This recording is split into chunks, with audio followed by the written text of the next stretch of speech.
Como o RSS perseguia notícias falsas e influenciadores da opinião pública. Os comunistas podem ser considerados os inventores dos métodos modernos de censura. Por Christian de Rosa. 26 de março de 2023. Não é mera coincidência que o combate às fake news promovido por grandes empresas de comunicação tenha um viés tão claramente de esquerda. A ideia da regulação da liberdade já tinha diversas ramificações revolucionárias e reacionárias ao longo da história. Mas só os países comunistas contaram com uma estrutura burocrática oficial com o fim estrito de coibir as notícias falsas ou informações inconvenientes à ideologia oficial do regime. Os comunistas podem ser considerados os inventores dos métodos modernos de censura, consagrados na democracia com o combate às fake news, representado pelas agências de fact-checking. Na União Soviética, a diretoria principal para assuntos literários e de publicação, conhecida como Glavlit, era a agência estatal responsável pelo controle de materiais impressos. A imprensa era o seu foco principal, o que não impedia de censurar outras mídias, como rádio, televisão, teatro e cinema. A Glavlit foi criada por um decreto de 6 de junho de 1922, em substituição da anterior rede de agências de censura civis e militares que havia sido criada após a tomada do poder pelos bolcheviques. Apesar de oficialmente existir liberdade de imprensa na União Soviética, a Glavlit buscava controlar e impedir a publicação de informações econômicas ou militares com a justificativa de serem uma ameaça à segurança soviética. Isso incluía assuntos tão diversos como safras de grãos, inflação, incidência de doenças e localização de indústrias militares, etc. Os líderes militares e partidários compilaram uma lista de fatos e categorias considerados secretos. No texto original do decreto de 1922, o governo soviético fala claramente no combate às notícias falsas que influenciam a opinião pública, especificamente no terceiro item do artigo 3º do decreto. 3. A Diretoria-Geral de Literatura e Imprensa e seus órgãos proíbem a publicação e distribuição de obras que a. Contenham agitação contra o regime soviético. B. Divulguem segredos militares da República. C. Incitem a opinião pública com informações falsas. D. Incitem o fanatismo nacionalista e religioso. E. Sejam de natureza pornográfica. A agência também foi acusada de suprimir qualquer material impresso considerado hostil ao Estado Soviético ou ao Partido Comunista. Isso variava de pornografia a textos religiosos e qualquer coisa que pudesse ser interpretada como crítica ao partido ou ao Estado, implícita ou explicitamente. Os censores individuais mantinham certa discrição e frequentemente mostravam considerável criatividade e paranoia em seu trabalho. A severidade da censura variou com o clima político, tendo sido particularmente rigorosa na sua supervisão dos editores privados autorizados a operar entre 1921 e 1929, de acordo com o historiador Michael S. Fox. Em 1930, todas as impressões e publicações na União Soviética estavam sujeitas à censura prévia do governo. Desde jornais, livros e até panfletos, posters, blocos de anotações e ingressos de teatro, tudo exigia a aprovação de um oficial da Glavlit antes de poder ser publicado, sendo a violação desta regra uma ofensa criminal grave. A agência Glavlit também mantinha funções secundárias, como a censura de literatura estrangeira que era importada para a União Soviética.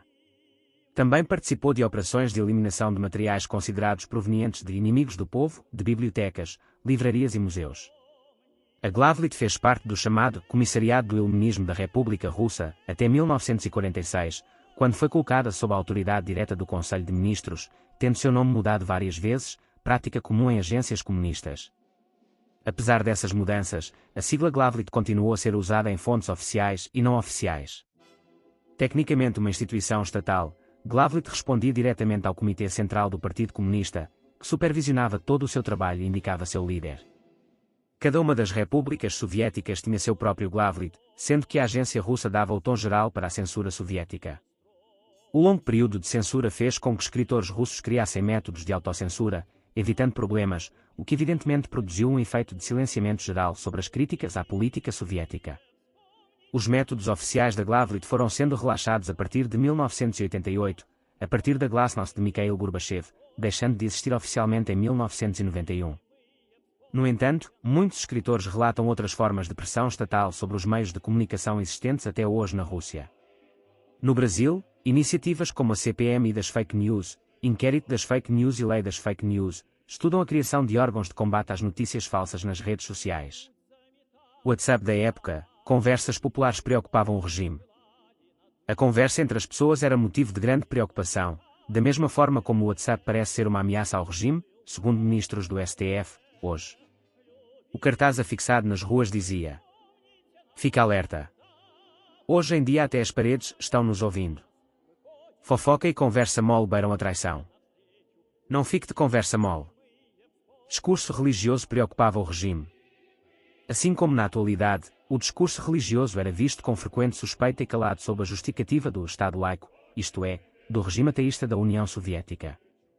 Os religiosos eram perseguidos desde o início do regime, mas foi crescendo a repressão aos grupos religiosos, principalmente os cristãos. Tanto que em março de 1931, a lista de obras proibidas de circulação foi atualizada sendo acrescida da Bíblia. Sua venda em circulação foi proibida em todo o território da URSS com a justificativa de que as ideias ali contidas eram opostas às ideias de Lenin e Marx. Estima-se que a URSS tenha perseguido cristãos durante todo o período inicial do regime, cujo saldo é de mais de 12 milhões de cristãos mortos apenas por causa da sua fé. A censura e o preconceito frequentemente evoluem para a repressão física e, finalmente, a eliminação.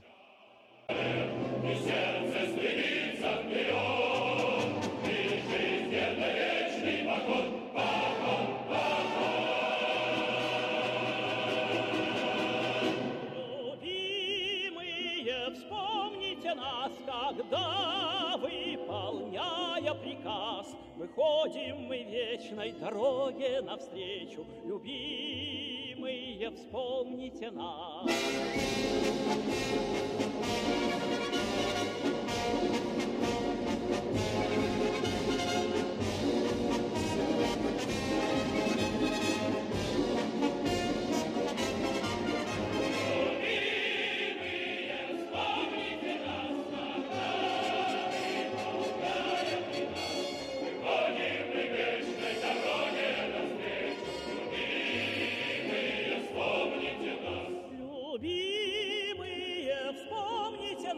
Когда, выполняя приказ, выходим мы вечной дороге навстречу, любимые, вспомните нас.